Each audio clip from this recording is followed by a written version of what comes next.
ये खबर मिली कि इस्लामाबाद हाई कोर्ट ने जस्टिस तारिक महमूद जहांगीरी के ख़िलाफ़ ये जो सोशल मीडिया मुहिम कुछ दिनों से जारी है उसका नोटिस लिया है और इदारा जाती रद्दअमल देने का फ़ैसला किया गया है। ये 2 दिन से इंतज़ार किया जा रहा था कि बहुत सारी सोशल मीडिया कैंपेन चल रही है लेकिन इसके ऊपर रद्दअमल नहीं आ रहा, रिस्पांस नहीं आ रहा, इस्लामाबाद हाई कोर्ट का कोई एलामिया क्यों नहीं जारी हो रहा।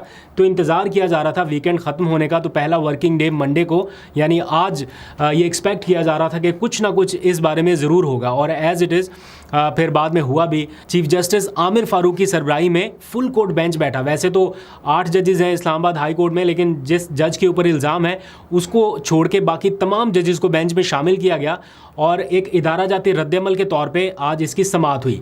एडिशनल अटॉर्नी जनरल को बुलाया गया, डिप्टी अटॉर्नी जनरल को भी बुला लिया गया, फिर पीटीए, एफआईए, पैमरा, इन तमाम के नुमाइंदे जो हैं उनको अदालत में बुलाया गया और उनकी मौजूदगी में जजेस ने कुछ सवालात पूछे, बल्कि सख्त सवालात पूछे और कहा कि अब हम हुकूमत को बताएंगे या पैमरा को बताएंगे कि उनकी ज़िम्मेदारी क्या है। ये जो कैंपेन चल रही है क्या किसी को नज़र नहीं आ रही?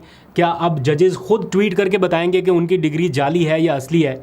और फिर उन्होंने कहा कि पूरे नेशनल मीडिया के ऊपर, सोशल मीडिया के ऊपर ये सारा कुछ डिस्कस हो रहा है और मजाल है किसी को कोई नोटिस भेजा गया हो या किसी ने कोई कार्रवाई की हो। तो फिर चीफ जस्टिस की जानिब से भी ये कहा गया कि बस बहुत हो चुका है, अब इस मुहिम के पीछे जाएंगे और जिन्होंने ये मुहिम चलाई है या जो इसमें मुलव्विस होगा वो अपनी गर्मियाँ अडयाला जेल में गुजारेगा।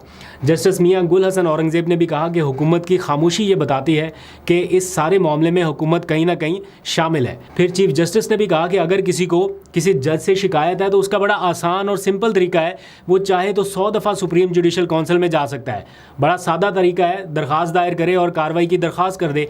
लेकिन ये जो संगीन मुहिम चलाई जा रही है इसको नज़रअंदाज नहीं कर सकते। और फिर समाअत कंक्लूड करते हुए इदारा जाती रद्दअमल के तौर पर इस्लामाबाद हाई कोर्ट ने पैमरा को, पीटीए को और 3 एंकर्स को जिनमें गरीदा फ़रूकी, अमार सुलंगी और हसन अयूब शामिल हैं उनको नोटिस भी जारी किए गए हैं। अब मेरा ख्याल है ईद की गर्मियों की छुट्टियों के बाद दोबारा जब अदालत खुलेगी तो फिर समाअत होगी, तब तक शायद ये मामला थोड़ा ठंडा हो चुका हो या देखते हैं क्या होता है। फिर हाई कोर्ट में आज की दूसरी समाअत भी हुई, बड़ी अहम थी। वो बताने से पहले मैं ज़रा स्टार्टिंग में जो आपको बताया ना कि एक बड़ा अहम रेफरेंस आ रहा है उसके बारे में थोड़ा बता दूँ। इसी नोयत का ये, जैसे चीफ जस्टिस ने कहा ना अभी कि अगर किसी को किसी जज से शिकायत है तो वो 100 दफ़ा भी चाहे तो सुप्रीम जुडिशल काउंसिल जा सकता है, रेफरेंस दायर कर सकता है, तरीका मौजूद है। तो इतलात ये है कि एक अहम रेफरेंस जो है वो इसी नोयत का आने जा रहा है। अगर किसी को किसी से शिकायत है तो वो रेफरेंस दायर कर सकता है और इतला ये है कि ये रेफरेंस इमरान खान साहब दायर करने जा रहे हैं। और इसके बारे में मैंने मालूम करने की कोशिश की क्योंकि कल से सोशल मीडिया के ऊपर चल रहा है, तो पता ये चला है, अब तक की इब्तदाई इतलात ये हैं कि इस रेफरेंस को तैयार करने का काम ना सिर्फ मुकम्मल हो चुका है बल्कि तकरीबन ये रेफरेंस तैयार हो चुका है और इस पर अब हतमी मंजूरी का इंतज़ार किया जा रहा है। कुछ उसकी जो नोक पलक लीगली जो है वो सेट की जा रही है कि उस पर कोई एतराज़ ना आए या बाकी सारी चीज़ें जो है वो लगा दी जाएँ, साथ जो दस्तयाब शवाहिद है वो मुंसलिक किए जाएँ और साथ ही फिर फ़ाइनल जो अप्रूवल है वो ज़ाहिर बात है इमरान खान साहब की तरफ से ही आएगी।